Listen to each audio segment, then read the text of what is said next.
Welcome to 108 news Telugu బులెటిన్ల ముందుగా headlines. Tirumala శ్రీవారిని దర్శించుకున్న తెలంగాణ డిప్యూటీ సీఎం 6 గ్యారెంటీలపై వివరణ ఇచ్చిన భట్టి. కాలుష్యానికి పోలీసుల చెక్, సైలెన్సర్ల వాడకాలపై నల్గొండ పోలీసుల కొరడా. పవన్ కళ్యాణ్ గారు I'm very sorry, Duvvada Srinivas సంచలన వ్యాఖ్యలు. వైనాడులో ప్రధాని మోడీ పర్యటన, కేరళకు 2000 కోట్ల ఆర్థిక సాయం. తెలంగాణ డిప్యూటీ సీఎం భట్టి విక్రమార్క ఈరోజు ఉదయం తిరుమల శ్రీవారిని దర్శించుకున్నారు. కలియుగ వైకుంఠ దైవం శ్రీ వెంకటేశ్వర స్వామి వారిని తెలంగాణ రాష్ట్ర ఉప ముఖ్యమంత్రి భట్టి విక్రమార్క దర్శించుకున్నారు. ఈరోజు ఉదయం స్వామివారి నైవేద్య విరామ సమయంలో కుటుంబ సభ్యులతో కలిసి స్వామివారి సేవలో పాల్గొనడంతో వారికి టీటీడీ అధికారులు దర్శన ఏర్పాట్లు చేశారు. దర్శనానంతరం హుండీలో కానుకలు సమర్పించి మొక్కులు చెల్లించారు. ఆలయ రంగనాయకులు మండపంలో భట్టి విక్రమార్క కుటుంబానికి పండితులు వేద ఆశీర్వచనం చేశారు. దర్శనానంతరం ఆలయ వెలుపల మీడియాతో భట్టి మాట్లాడుతూ 2 రాష్ట్రాల ప్రజలు సంతోషంగా ఉండాలని కోరుకుంటున్నాను అని వ్యాఖ్యానించారు. దేవస్థానం శ్రీ వెంకటేశ్వర స్వామి వారి దర్శనార్థమై ఇక్కడ రావడం జరిగింది. వారి ఆశీస్సులు నిండుగా 2 తెలుగు రాష్ట్రాలపైన, అట్లాగే ప్రపంచవ్యాప్తంగా ఉన్నటువంటి తెలుగు వాళ్ళందరిపైన ఉండాలని, పంటలతో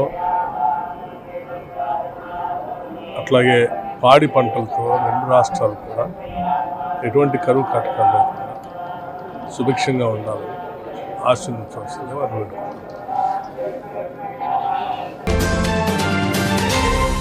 శబ్ద కాలుష్యానికి కారణమైన మోటార్ వాహనాలపై పోలీసులు కఠిన చర్యలు తీసుకుంటున్నారు.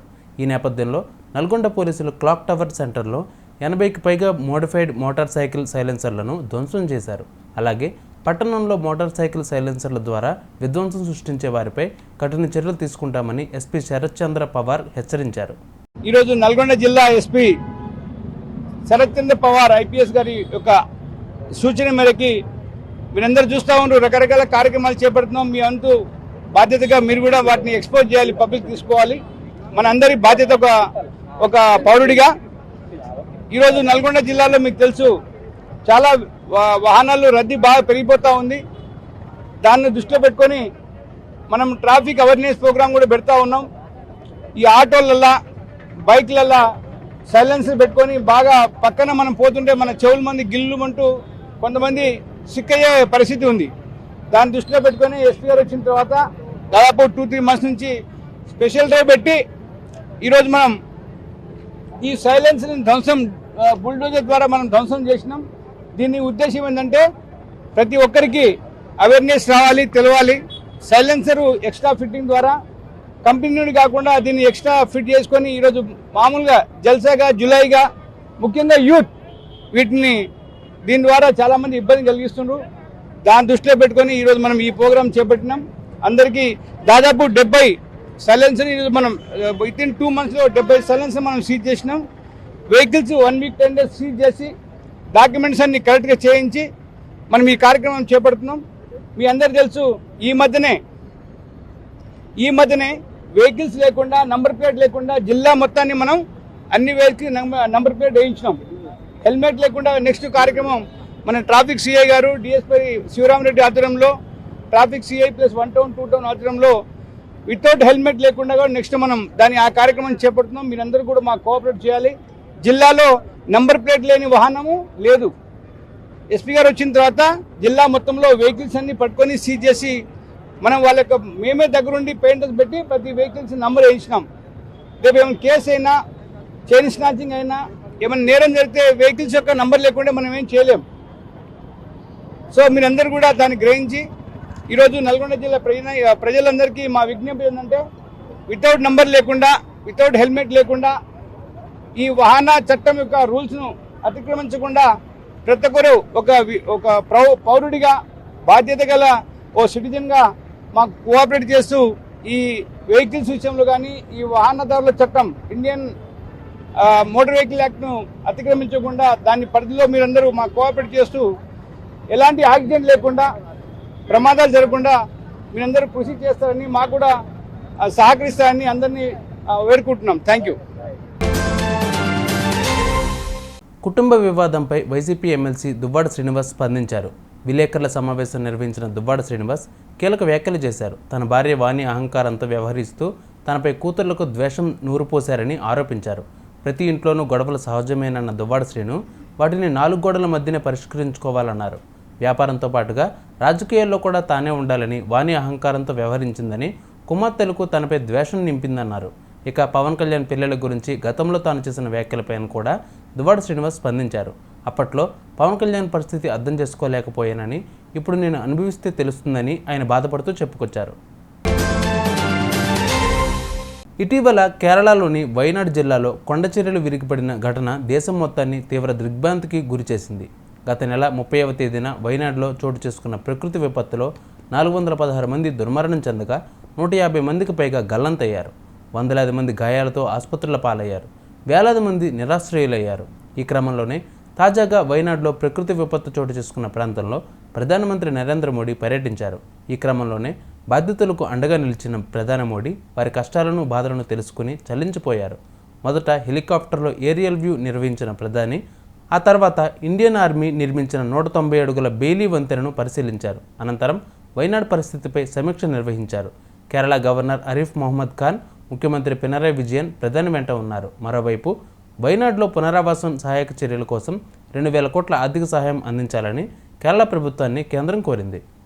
सरकार ने जो नीति नियमों के तहत जो आपदा प्रबंधन के लिए राशि भेजते हैं उसका काफी हिस्सा पहले ही दिया हुआ है और भी हिस्सा हमने तुरंत रिलीज किया है और जैसे ही मेमोरेंडम आएगा तो बहुत ही उदारता पूर्वक इन सारी समस्याओं के समाधान के लिए केरल सरकार के साथ भारत सरकार खड़ी रहेगी और मैं नहीं मानता हूं कि धन के अभाव में यहां कोई काम रुकेगा। जहां तक जानहानि हुई है हमारे लिए इन परिजनों को फिर से एक बार, क्योंकि छोटे बच्चे हैं, परिवार में सब कुछ खो चुके हैं, इनके लिए एक लंबे समय की योजना हम लोगों को बनानी होगी। मैं आशा करता हूं कि राज्य सरकार उस पर भी विस्तार से करेगी और उसमें भी जो कुछ भारत सरकार अपना हाथ बटा सकती हैं वो बटाएगी। लेकिन मैंने, जैसा अभी मुख्यमंत्री जी बता रहे हैं, मैंने एक ऐसी आपदा को बहुत निकट से देखा हुआ है, अनुभव किया हुआ है।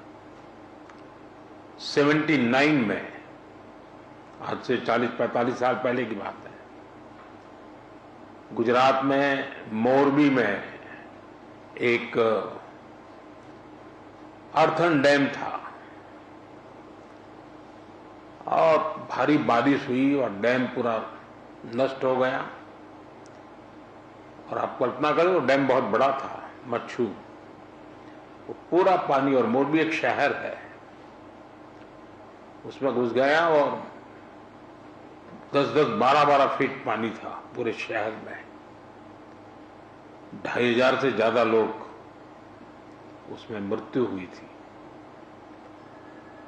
और वो भी मिट्टी का डैम था, तो पूरी मिट्टी पूरे हर घर में, मैंने उसको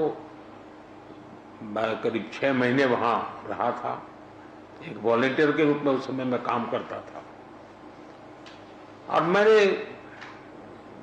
मड़ के बीच जो समस्याएं पैदा कैसी होती हैं, उसमें किस प्रकार से मुसीबतें झेलनी पड़ती है, उसको बराबर मैंने उसको, क्योंकि वॉलेंटियर ग्रुप में मैंने काम किया है तो मुझे पता है।